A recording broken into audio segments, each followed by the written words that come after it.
રાજ્યમાં ઘટ્યું વરસાદનું જોર। રાજ્યના 6 જિલ્લામાં છૂટાછવાયા સ્થળો પર આજે ભારે વરસાદની હવામાન વિભાગની આગાહી। અન્ય જિલ્લાઓમાં વરસાદની શક્યતા નહિવત। સૌરાષ્ટ્રના ભાવનગર, દક્ષિણ ગુજરાતના ભરૂચ અને મધ્ય ગુજરાતના વડોદરા જિલ્લામાં છૂટાછવાયા સ્થળો પર આજે વરસી શકે છે ભારે વરસાદ।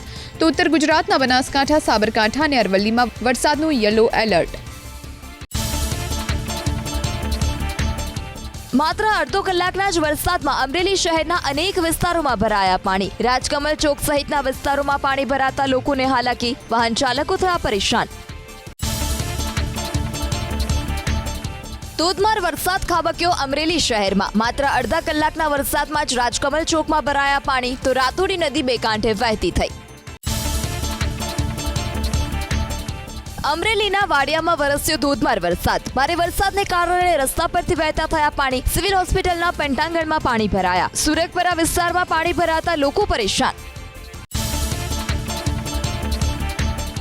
બોટાદના બરવાળા પંથકમાં ભારે વરસાદ। મોચી બજાર, છત્રી ચોક, જૂના જકાત નાકા, રોકડિયા હનુમાનજી મંદિર સહિતના વિસ્તારમાં વહેતા થયા ડીંચણસમા પાણી। કાપડિયાળી, ખીમદાણા, વૈયા, ટીમલા સહિતના ગ્રામ્ય વિસ્તારમાં વરસ્યો વરસાદ। સતત બીજા દિવસે ધોધમાર વરસાદ વરસ્યો રાજકોટના જેતપુરમાં। તીનબત્તી ચોક, સ્ટેશન ચોક, ધોરાજી રોડ, સામાકાંઠા વિસ્તારમાં ભારે પવન સાથે વરસાદ। ગોંડલ તાલુકાના ગ્રામ્ય વિસ્તારમાં ભારે વરસાદ। દેડી, વાસાવડ, દરાળા, પાટખીલોરી, રાવણા, મોટી ખીલોરી સહિતના ગામોમાં 1.5 થી 2 ઇંચ સુધીનો વરસાદ। કોલપરી નદીમાં પાણીની ભરપૂર આવક। વડોદરાના ડભોઈ પંથકમાં વરસ્યો વરસાદ। ST depot, Shinor road, tower બજાર, સરિતા ક્રોસિંગ, આંબેડકર ચોક, થરવાસા ચોકડી સહિતના વિસ્તારમાં વરસાદ। સાઠોદ, શિરોલા, ફરતીકુઈ, થુવાવી, દંગીવાડા સહિતના ગામોમાં પણ વરસાદી માહોલ। આણંદના ખંભાતમાં વરસ્યો મુશળધાર વરસાદ। સરદાર ટાવર, પાણિયારી, રબારીવાસ સહિતના વિસ્તારમાં જળબંબાકાર। ખંભાતમાં સિઝનનો અત્યાર સુધીમાં ખાબકી ચૂક્યો છે 161.70% વરસાદ। અરવલ્લીના ધનસુરામાં મેઘરાજા મન મૂકીને વરસ્યા। શિનોલ, નવી શિનોલ, શિવપુરા, લહેરીપુરા, જસવંતપુરામાં ભારે વરસાદ। ખેતરો ફેરવાયા બેટમાં। શિનોલ કીડીના રસ્તા પર ફરી વળ્યા પાણી। પાટણ જિલ્લામાં મોડી રાત્રે વરસ્યો સાર્વત્રિક વરસાદ। સંખેશ્વર, રાધનપુર, હારીજ સહિતના વિસ્તારોમાં વરસાદ। સંખેશ્વરના પાડલા, પચાસર, નાની ચંદુરમાં વરસાદ। હારીજના જાશકા, વાઘેલ, બોરતવાડામાં વરસાદ। આસપાસના ગામના વરસાદી પાણી ઘૂસ્યા પાટણના ચાણસ્મા તાલુકાના ઇટોદા ગામમાં। ખોરસમ, બાટસણ, ગોખરવા, દરમોડા સહિતના ગામોનું પાણી ફરી વળ્યું ઇટોદામાં। જેસીબીની મદદથી કેનાલ તોડી ગામમાં ઘૂસેલ વરસાદી પાણીનો કરવો પડ્યો નિકાલ। પાટણમાં સમીના ગ્રામ્ય વિસ્તારમાં વરસાદ અને ઉપરવાસના પાણીથી હાલાકી। ઝીલવાડા, મતરોડા માર્ગ પર ફરી વળ્યા પાણી। લોકોને પડી છે ભારે હાલાકી। ચોમાસાની સિઝનનો રાજ્યમાં અત્યાર સુધીમાં વરસી ચૂક્યો છે 118.67% વરસાદ। સૌથી વધુ કચ્છમાં ખાબક્યો સિઝનનો 183.11%, જ્યારે સૌરાષ્ટ્રમાં ચોમાસાની સિઝનનો અત્યાર સુધીમાં વરસી ચૂક્યો છે 126.82% વરસાદ। દક્ષિણ ગુજરાતમાં ચોમાસાની સિઝનનો અત્યાર સુધીમાં વરસી ચૂક્યો છે 120.70% વરસાદ, જ્યારે મધ્ય ગુજરાતમાં ચોમાસાની સિઝનનો ખાબકી ચૂક્યો છે 126.82% વરસાદ, જ્યારે ઉત્તર ગુજરાતમાં ચોમાસાની સિઝનનો વરસ્યો 98.73% વરસાદ। રાજકોટના જસદણમાં કરણુકી ડેમ થયો ઓવરફ્લો। ડેમનો દરવાજો 0.15 મીટર ખોલાતા નીચાણવાળા ગામોને એલર્ટ કરવામાં આવ્યા। જીવાપર, જૂની પીપળિયા, પ્રતાપપુરા ગામના લોકોને નદીના પટમાં અવરજવર ન કરવા સૂચના। સતત વરસાદી માહોલથી કરણુકી ડેમમાં ભરપૂર પાણીની આવક થઈ રાજકોટના જસદણમાં। ડેમનો એક દરવાજો ખોલાયો 0.15 મીટર સુધી। જીવાપર, જૂના પીપળિયા, પ્રતાપપુરા, કાનપુર ગામના લોકોને નદીના પટમાં અવરજવર ન કરવા સૂચના। વડિયા શહેર અને ગ્રામ્ય વિસ્તારમાં મેઘરાજાની ધમાકેદાર બેટિંગથી સુરવો 1 ડેમમાં પાણીની ભારે આવક। ડેમના ખોલાયા 2 દરવાજા। નીચાણવાળા વિસ્તારમાં આવેલા ગામોને કરાયા એલર્ટ। ભારે વરસાદને કારણે કેદારનાથ ડેમ સિઝનમાં પહેલીવાર થયો છલોછલ બનાસકાંઠાના અમીરગઢમાં. પહાડી વિસ્તારમાં ભારે વરસાદથી ડેમમાં પાણીની ભરપૂર આવક, ખેડૂતોના પાકને થશે ફાયદો. પાણીની ભરપૂર આવકને લીધે રાજ્યના 207 પૈકી 117 જળાશયો થયા હાઉસફુલ. કચ્છ સૌરાષ્ટ્રના 96 જળાશયો સંપૂર્ણ ભરાયા, જ્યારે દક્ષિણ ગુજરાત અને મધ્ય ગુજરાતના 9 જળાશયો અને ઉત્તર ગુજરાતના 3 જળાશયો થયા છલોછલ. જળ સપાટી વધતા રાજ્યના 161 જળાશયો હાઈ એલર્ટ અને વોર્નિંગ પર. 90% વધુ ભરાયેલા 142 ડેમ હાઈ એલર્ટ, 80 થી 90% ભરાયેલા 10 ડેમ એલર્ટ, તો 70 થી 80% ભરાયેલા 9 ડેમ વોર્નિંગ પર. દેશના કેટલાક રાજ્યોમાં વરસાદ અને પૂરથી જનજીવન અસ્તવ્યસ્ત. આંધ્રપ્રદેશના કેટલાક ભાગોમાં પૂરનો કહેર. વિજયવાડામાં મુશળધાર વરસાદથી ભારે નુકસાન. કૃષ્ણા બેરેજ થયો ક્ષતિગ્રસ્ત. કેન્દ્રીય મંત્રી શિવરાજસિંહ ચૌહાણે આંધ્રપ્રદેશના પૂર પ્રભાવિત વિસ્તારનું કર્યું નિરીક્ષણ. કૃષ્ણા બેરેજ પર થયેલ નુકસાનીની કરી સમીક્ષા. પૂર પ્રભાવિત રહેણાંક વિસ્તારોની પણ લીધી મુલાકાત. છેલ્લા 36 કલાકથી રાજસ્થાનના અલગ અલગ ભાગોમાં આકાશી આફત. ભારે વરસાદથી બુંદીના 3 ગામ ડૂબ્યા. રહેણાંક વિસ્તારોમાં પાણી ભરાતા સ્થાનિકોને મોટા પાયે નુકસાન. રાજસ્થાનના સિરોહીમાં નદીના તેજ પ્રવાહમાં ફસાયેલ યુવકનું સ્થાનિકોએ કર્યું રેસ્ક્યુ. જીવના જોખમે નદી પાર કરવા માટે સ્થાનિકો મજબૂર. ફરીથી પુલ બનાવવાની સ્થાનિક લોકોની માંગ. ભારે વરસાદથી રાજસ્થાનના ભીલવાડનો નાગદી ડેમ થયો ઓવરફ્લો. ડેમમાંથી પાણી છોડાતા નીચાણવાળા વિસ્તારો સુધી પહોંચ્યા ડેમના પાણી. સ્થાનિક પ્રશાસને કાંઠા વિસ્તારોને સતર્ક રહેવા કરી અપીલ. ભારે વરસાદથી રાજસ્થાનના સિરોહીમાં જનજીવન પ્રભાવિત. ગાદલા લઈને વ્યક્તિનો પાણીમાં તણાતો હોય તેવો વિડીયો વાયરલ. સિરોહીના જેલચોક પાસેની ઘટનાનો વિડીયો હોવાનું અનુમાન. 3 કલાક વરસેલા વરસાદથી મધ્યપ્રદેશના કટનીમાં જળભરાવ. સ્કૂલમાં ફરી વળ્યા વરસાદી પાણી, તો રસ્તા ઉપર નદીઓ વહેતી હોય તેવા સર્જાયા દ્રશ્યો. પૂર પ્રભાવિત વિસ્તારના નિરીક્ષણ સમયે માંડ બચ્યા આંધ્રપ્રદેશના મુખ્યમંત્રી ચંદ્રબાબુ નાયડુ. નાયડુથી ફક્ત 2 ફૂટ દૂરથી ફૂલ સ્પીડમાં પસાર થઈ ટ્રેન. જૂનાગઢમાં માણાવદરના સરાડિયા નજીક વેપારી લૂંટાયો. 1 કરોડથી વધુના સોનાની લૂંટ. પોલીસની ટીમ પહોંચી ઘટના સ્થળે તપાસનો ધમધમાટ શરૂ. પરપ્રાંતીય સમાજના કાર્યક્રમમાં હોબાળો થયો. કચ્છના ભુજના ટાઉન હોલમાં કેટલાક યુવકોએ દારૂ પીને ઉત્પાત મચાવ્યાનો આરોપ. પશ્ચિમ કચ્છ પોલીસે કરી અટકાયત.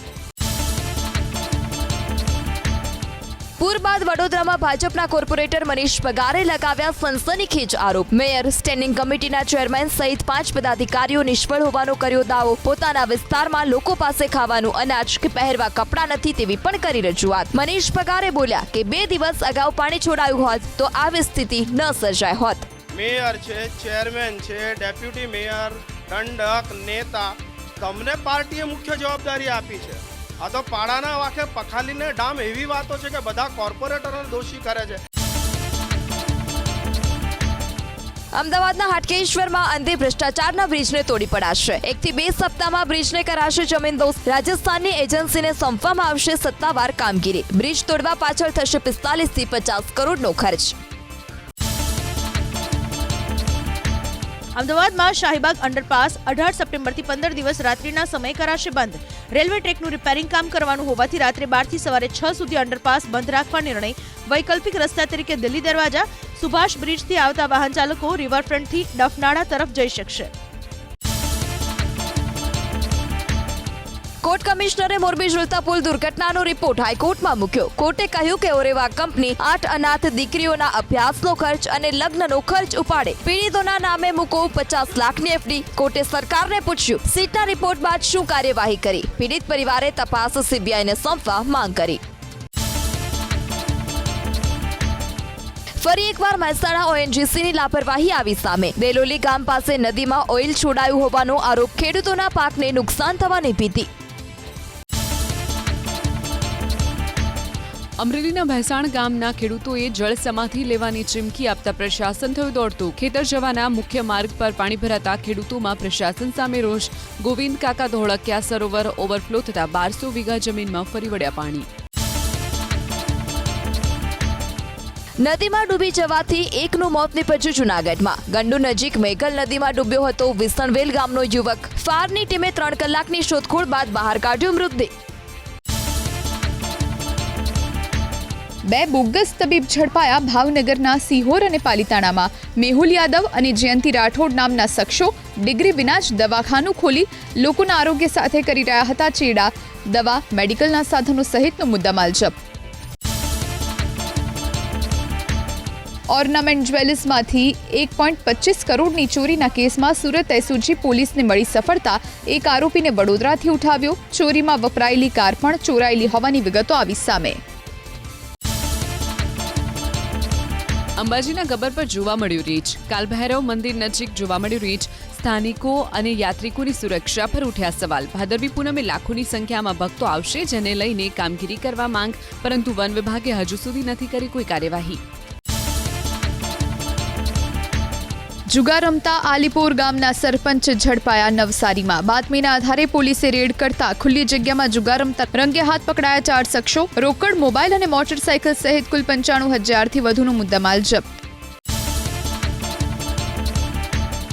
સગીરા પર દુષ્કર્મ ગુજારી ગર્ભવતી બનાવનાર નરાધમને 20 વર્ષની સજા ફટકારી નડિયાદ કોર્ટે. વર્ષ 2023માં આરોપી સંજય રાઠોડે બદનામ કરવાની ધમકી આપી 13 વર્ષની કિશોરી પર અવારનવાર આચર્યું હતું દુષ્કર્મ. કોર્ટે 20 વર્ષની સજા તે ઉપરાંત 32,000નો ફટકાર્યો દંડ. ખંભાળિયા ભાણવડ સ્ટેટ હાઈવે મોડી રાત્રે 1.5 થી 2 કલાક સુધી રહ્યો બંધ. माझा गाम पाटिया પાસે ટ્રક પલટી જતા રોડ થયો બ્લોક. સદનસીબે કોઈ જાનહાનિ નહીં. વાહન ચાલકો થયા પરેશાન. કાર ગટરમાં ઉતરી ગઈ ભરૂચ તળાવ નજીક. ભારે વરસાદથી ગટર નજરે ન પડતા કાર ખાબકી. ફાયર વિભાગની ટીમે સ્થળ પર પહોંચી કાર બહાર કાઢી. અમદાવાદ કોર્પોરેશનમાં વિવિધ કામગીરી માટે ઇન હાઉસ તૈયાર કરવા વર્ષે 3 કરોડ 40 લાખનો કરાશે ખર્ચ. ઇન હાઉસ તૈયાર કરવા સ્ટેન્ડિંગ કમિટીએ વિવાદાસ્પદ દરખાસ્ત કરી મંજૂર. 5 વર્ષ માટે આપવામાં આવી કામગીરી. સ્ટેટ મોનિટરિંગ સેલ સટ્ટાકાંડના આરોપી દીપક ઠક્કરની મિલકતો અંગે ઈડીમાં કરશે રિપોર્ટ. જુગારના કેસમાં પોલીસ પાસે મિલકતો જપ્ત કરવાની નથી સત્તા. દુબઈમાં મિલકત ખરીદી અંગેના નિયમો પ્રમાણે સ્થાનિકો સાથે મળી મિલકતો વસાવી હોવાની શક્યતા. ડિગ્રી, ડિપ્લોમા, ફાર્મસીની નવી 12 સંસ્થામાં 14 ખાનગી કોલેજોને ફાર્મસી કાઉન્સિલે આપી મંજૂરી. રાજ્યમાં બેઠકો વધીને 11,480 થઈ. હજુ સુધી ફાર્મસીની પ્રવેશ પ્રક્રિયા નથી થઈ શરૂ. મેડિકલ અને ડેન્ટલમાં પ્રથમ રાઉન્ડમાં 5,883 વિદ્યાર્થીઓ પ્રવેશ ફી ભરી કરાવ્યો કન્ફર્મ.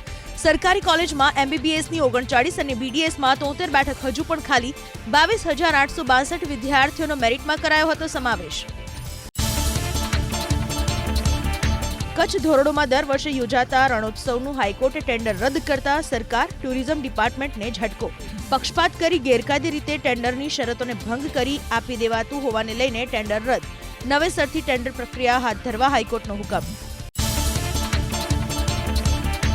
રાજ્ય સરકારે comprehensive general development control regulation 2017માં ગેમિંગ એક્ટિવિટી માટે ઉમેર્યું નવું પ્રકરણ. તમામ ગેમિંગ એક્ટિવિટી માટે હવે નવેસરથી ફરજિયાત લેવી પડશે પરવાનગી. કોટ વિસ્તાર, ગામતળ, હેરિટેજ એરિયામાં તમામ પ્રકારની ગેમિંગ એક્ટિવિટી પર પ્રતિબંધ. ગુજરાતમાં ગુટકા, તમાકુ, નિકોટિનયુક્ત પાન મસાલાના વેચાણ પરનો પ્રતિબંધ 1 વર્ષ લંબાવાયો. નાગરિકોનું સ્વાસ્થ્ય સુદૃઢ બને તે માટે લેવાયો નિર્ણય. 13 સપ્ટેમ્બર 2024થી વધુ 1 વર્ષ સુધી લંબાવાયો. સુરેન્દ્રનગરમાં આજથી તરણેતરના મેળાનો થશે પ્રારંભ. પ્રથમ વખત ગ્રામીણ પરંપરાગત સાંસ્કૃતિક સ્પર્ધાઓ યોજાશે. ડ્રોન મારફતે મેળા પર રખાશે નજર. 2,500થી વધારે પોલીસ કર્મચારી બંદોબસ્તમાં ગોઠવાશે. આજથી 9 સપ્ટેમ્બર સુધી એમ 4 દિવસ માટે યોજાશે મેળો. જિલ્લા પંચાયતના પ્રમુખે મુખ્યમંત્રીને લખ્યો પત્ર. મહેસાણામાં વરસાદી પાણીના નિકાલ માટે ગ્રાન્ટ ફાળવવા કરી રજૂઆત. પાંચોટ, દેદ્યાસણ, રામુસણ વિસ્તારમાં ભરાય છે વરસાદી પાણી, જેના નિકાલ માટે મદદની જરૂર હોવાની કરી વાત. 2 દિવસથી કેડસમાં પાણી વચ્ચે રહેવા લોકો બન્યા મજબૂર. કેન્દ્રીય જળશક્તિ મંત્રી અને પ્રદેશ ભાજપ પ્રમુખ CR પાટીલ આજે રાજકોટના પ્રવાસે ભાજપના સદસ્યતા અભિયાન હેઠળ શક્તિ કેન્દ્ર સહાયતા સહયોગી બેઠકનું આયોજન. બેઠકમાં રાજકોટ શહેર અને જિલ્લાના ભાજપ નેતાઓ અને અગ્રણીઓ રહેશે ઉપસ્થિત. રાજ્ય સરકારે વર્ષ 2025-26નું નવું બજેટ તૈયાર કરવાની શરૂ કરી પ્રક્રિયા. વિવિધ વિભાગને 30 સપ્ટેમ્બર સુધીમાં વર્ષ 2025-26ના અંદાજ અને 2024-25ના સુધારેલા અંદાજ મોકલી નાણાં વિભાગે આપી સૂચના. વર્ષ 2024-25ના 8 મહિનાના ખર્ચના અંદાજો ડિસેમ્બર સુધીમાં સોંપવા તાકીદ. ચાલુ વર્ષે અમદાવાદ શહેરમાં ગણેશજીનું વિસર્જન નહીં થઈ શકે સાબરમતી નદીમાં. મહાનગરપાલિકા નદી કિનારે 51 સ્થળોએ ઊભા કરશે કૃત્રિમ કુંડ. નદીના પૂર્વ અને પશ્ચિમ કાંઠે બનાવવામાં આવશે કૃત્રિમ કુંડ. અમરેલીના મોટા ભંડારિયા અને બાબાપુરમાં વોટરશેડ અને આરોગ્યના વિકાસ કાર્યોનું ખાતમુહૂર્ત. નાગરિકોને આરોગ્યની સેવાઓ મળી રહેશે ઘરઆંગણે. પ્રધાનમંત્રી મોદી સિંગાપોર અને બ્રુનેઈની યાત્રા પૂર્ણ કરી સ્વદેશ પરત ફર્યા. સિંગાપોરમાં બિઝનેસ લીડર્સ સમિટમાં ભારતમાં રોકાણ કરવા માટે આપ્યું આમંત્રણ. NDA સરકારની નીતિઓ પર લોકોને વિશ્વાસ હોવાની પણ પ્રધાનમંત્રીએ કરી વાત. સિંગાપોરમાં દિગ્ગજ કંપનીઓના CEOsને મળ્યા પ્રધાનમંત્રી મોદી. ભારતમાં રોકાણને લઈને પ્રતિબદ્ધતા દર્શાવી. બેઠકમાં સિંગાપોર એરવેઝ, બ્લેકસ્ટોન સિંગાપોર સહિત અનેક મોટી કંપનીના અધિકારી હાજર. રોકાણકારો માટે સિંગાપોરમાં શરૂ કરાશે ઓફિસ. વિદેશ મંત્રાલયના સચિવ જયદીપ મજુમદારે આપી માહિતી. પ્રધાનમંત્રી મોદીએ સિંગાપોરમાં ઇન્વેસ્ટ ઇન્ડિયાના મંચ પરથી આ અંગેની કરી જાહેરાત. ભારતમાં રોકાણ કરનારને મળશે મદદ. હરિયાણા વિધાનસભાની ચૂંટણી માટે બીજેપીની પ્રથમ યાદી જાહેર થતાની સાથે જ પાર્ટીમાં હોબાળો. એક સાથે 32 નેતાના રાજીનામા. ટિકિટ કપાઈ જતા ગુસ્સે થઈને મંત્રીએ પણ ફાડ્યો છેડો. સોશિયલ મીડિયામાં એક પછી એક નેતાના રાજીનામાનો સિલસિલો યથાવત. ટિકિટ કપાઈ જતા હરિયાણાના કેબિનેટ મંત્રી ચૌધરી રણજીતસિંહ ચૌટાલાનું રાજીનામું. અપક્ષ અથવા અન્ય પક્ષમાંથી લડશે ચૂંટણી. રાનિયાથી વિધાનસભાની ચૂંટણી જરૂર લડશે તેવી પણ કરી વાત. દેશની સૌથી અમીર મહિલા સાવિત્રી જિંદલ પણ અપક્ષ તરીકે લડશે ચૂંટણી. હરિયાણામાં ભાજપમાં બળવો અને રાજીનામાના સિલસિલા બાદ ડેમેજ કંટ્રોલનો પ્રયાસ. રાજ્યના મુખ્યમંત્રી નાયબસિંહ સૈનીનો દાવો. નારાજ નેતાઓને સમજાવાશે. કેન્દ્રીય નેતૃત્વ સાથે વિચાર વિમર્શ કર્યા બાદ જાહેર કરાઈ ઉમેદવારોની યાદી. કેન્દ્રીય મંત્રી રાવ ઇન્દરજીતસિંહના અંગત ગણાતા પ્રશાંત યાદવનું ભાજપમાંથી રાજીનામું. સર્વે અને પેનલમાં નામ આગળ હોવા છતાં ભાજપે પેરાશૂટથી ઉમેદવાર ઉતાર્યા હોવાનો દાવો. સતીશ ખોલાએ પણ પક્ષમાંથી રાજીનામું આપી અપક્ષ તરીકે ચૂંટણી લડવાની કરી જાહેરાત. કેન્દ્રીય મંત્રી અમિત શાહ આજે જમ્મુ કાશ્મીરની મુલાકાતે. વિધાનસભાની ચૂંટણી માટે જાહેર કરશે ભાજપનો ચૂંટણી ઢંઢેરો. જમ્મુમાં RSSના નેતાઓ સાથે યોજશે બેઠક. ઝારખંડ કેબિનેટની આજે બેઠક. મુખ્યમંત્રી હેમંત સોરેનની અધ્યક્ષતામાં રાંચીમાં યોજાશે બેઠક. અનેક મહત્વના નિર્ણય કરાશે. બિહારના નાયબ મુખ્યમંત્રી વિજય સિન્હાએ RJDને ગણાવી અસુરોની પાર્ટી. RJD અરાજકતા, ભય અને સમાજની અંદર ઉત્પન્ન કરે છે ઉન્માદ. બિહારના નાયબ મુખ્યમંત્રી વિજય સિન્હાએ RJDને ગણાવી અસુરોની પાર્ટી. RJD અરાજકતા, ભય અને સમાજની અંદર ઉત્પન્ન કરે છે ઉન્માદ. બિહારની રાજધાની પટનામાં નીતિશ કુમાર અને તેજસ્વી યાદવ વચ્ચે થયેલી મુલાકાતને લઈને ભાજપ ટેન્શનમાં. માહિતી કમિશનરની નિમણૂકને લઈને મળ્યા હોવાનો દાવો. પણ ભાજપને લાગે છે પલટુ રામ નીતિશ કુમાર ફરી પલટી મારવાની તૈયારીમાં છે. પેરિસ પેરાલિમ્પિક્સમાં અત્યાર સુધીમાં ભારતનું શાનદાર પ્રદર્શન. ભારતીય ખેલાડીઓએ 5 ગોલ્ડ, 9 સિલ્વર અને 11 બ્રોન્ઝ મેડલ પર કર્યો કબજો. ભારતની જોડીમાં આવ્યા 25 મેડલ. પેરિસ પેરાલિમ્પિક્સમાં ભારતને વધુ એક મેડલ. જુડો ખેલાડી કપિલ પરમારે મેન્સ 60 કિલો J1 કેટેગરીમાં જીત્યું બ્રોન્ઝ મેડલ. બ્રાઝિલના એલિટોન ડી ઓલિવેરાને 33 સેકન્ડમાં 10-0થી હરાવ્યા. ખેલમંત્રી મનસુખ માંડવિયા મળ્યા પેરિસથી પરત ફરેલા ભારતીય ખેલાડીઓને. પેરાલિમ્પિક્સમાં શાનદાર પ્રદર્શન માટે આપ્યા અભિનંદન. ખેલાડીઓના ઉત્કૃષ્ટ પ્રદર્શનથી દેશવાસીઓ ગૌરવાન્વિત થયા હોવાની કરી વાત. વરસાદને લઈ ઓટોમોબાઈલ સેક્ટરમાં ટ્રેક્ટરના વેચાણમાં ઘટાડો. ઓગસ્ટમાં ટ્રેક્ટરનું વેચાણ 69% અને ટ્રાન્સપોર્ટ વાહનોનું વેચાણ 5% ઘટ્યું. વરસાદમાં બાંધકામ કે માઇન્સની સાઇટમાં ધીમી કામગીરીના કારણે કમર્શિયલ વાહનોના વેચાણમાં ઘટાડો થયાનો અંદાજ. 2 કે તેનાથી વધુ વખત વિદેશ યાત્રા કરનાર ભારતીયોની સંખ્યામાં 32% વધારો, તો 3 થી વધુ વખત ટ્રાવેલ કરનારા ભારતીયોનું પ્રમાણ વધ્યું 37%. જૂન 2023 થી મે 2024 સુધી કઝાકિસ્તાન, અઝરબૈજાન સહિતના નવા સ્થળોની મુલાકાત માટે ભારતીયોમાં વધી લોકપ્રિયતા. રશિયાએ યુક્રેન સાથે વાતચીત કરવાનો ક્યારેય ઇનકાર ન કર્યાનું રશિયાના રાષ્ટ્રપતિ પુતિનનું મોટું નિવેદન. ફક્ત 2022માં ઇસ્તાનબુલ સમજૂતીના આધાર પર યુક્રેનની સાથે વાતચીત કરવા માટે તૈયાર. અમેરિકાના રાષ્ટ્રપતિની ચૂંટણીને લઈને પુતિનનું નિવેદન. આગામી રાષ્ટ્રપતિની ચૂંટણીમાં કમલા હેરિસની ઉમેદવારીનું સમર્થન કરવાનું પુતિનનું નિવેદન. વેસ્ટ બેંકના જેનિનમાં શરણાર્થી શિબિરની પાસે બ્લાસ્ટ. ઇઝરાયલ સેનાની કાર્યવાહી દરમિયાન બોમ્બમારાથી આકાશમાં ઉઠ્યા ધુમાડાના ગોટેગોટા. વેસ્ટ બેંકના તુલકેરેમમાં ઇઝરાયલ સેનાની વધુ મૂવમેન્ટ. શહેરના કેટલાક વિસ્તારોમાં ઇઝરાયલ સૈનિકોની કાર્યવાહી. કેટલીક ઇમારતોમાં કરાયો બોમ્બમારાથી લોકોમાં દહેશતનો માહોલ. વેસ્ટ બેંકમાં ઇઝરાયલ સેનાના હુમલામાં અત્યાર સુધીમાં 691 લોકોના મોત, તો 5,500થી વધુ લોકો ઇજાગ્રસ્ત. બુધવારથી અત્યાર સુધી કરેલી કાર્યવાહીમાં 39 ફિલિસ્તીનીઓએ ગુમાવ્યો જીવ. ભૂસ્ખલનથી કેલિફોર્નિયામાં જનજીવન પ્રભાવિત. અસંખ્ય રહેણાંક મકાનો થયા ક્ષતિગ્રસ્ત. કેટલાક વિસ્તારોમાં વીજળી અને ગેસ કનેક્શન કપાયું. ગવર્નર ગેવિન ન્યૂસમે ઇમરજન્સીની કરી ઘોષણા.